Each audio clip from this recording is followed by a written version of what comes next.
Hi అండి. ఇవాళ శుక్రవారం కదా, ఇంట్లో పూజ చేసుకున్నాను. మార్నింగ్ కుదరలేదు, పిల్లల్ని స్కూల్కి పంపించేసి పూజ చేసుకున్నాను.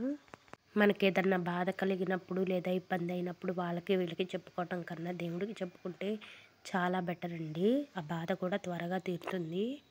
నేనైతే అలాగే చేస్తానండి. పూజ చేసుకున్నాక చాలా ప్రశాంతంగా అనిపించింది మనసు. ఇంకా మా ఇంట్లో డైలీ కర్రీతో పాటు ఏదో ఒక్కొక్క రసం కానీ రోటి పచ్చడి కానీ ఉండాల్సిందే.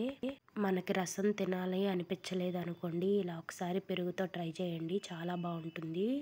చాలా సింపుల్గా అయిపోతుంది కూడా. తక్కువ ఇంగ్రీడియంట్స్, ఉల్లిపాయలు, పచ్చిమిరపకాయలు, పెరుగు వేసుకొని బాగా బీట్ చేసుకున్నాక పసుపు, ఉప్పు, కారం వేసుకోవాలి.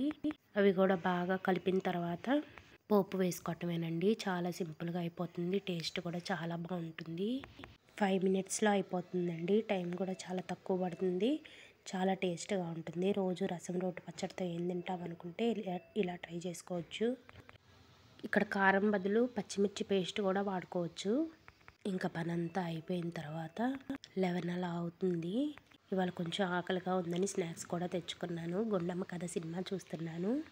ఈ సినిమా నేను నెలకు ఒకసారన్నా చూస్తాను. నాకు చాలా చాలా ఇష్టం ఈ మూవీ. మీలో ఎంతమందికి ఇష్టమో కామెంట్ చేయండి. ఈ సినిమాలో సూర్యకాంతం, ఛాయాదేవి క్యారెక్టర్ చాలా బాగుంటుంది.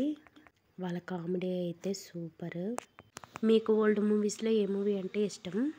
ఇలాంటి మూవీస్ ఈ మధ్యకాలంలో మనం ఎప్పుడు చూసుండము. చాలా చాలా బాగుంటాయండి ఓల్డ్ మూవీస్. Okay, bye.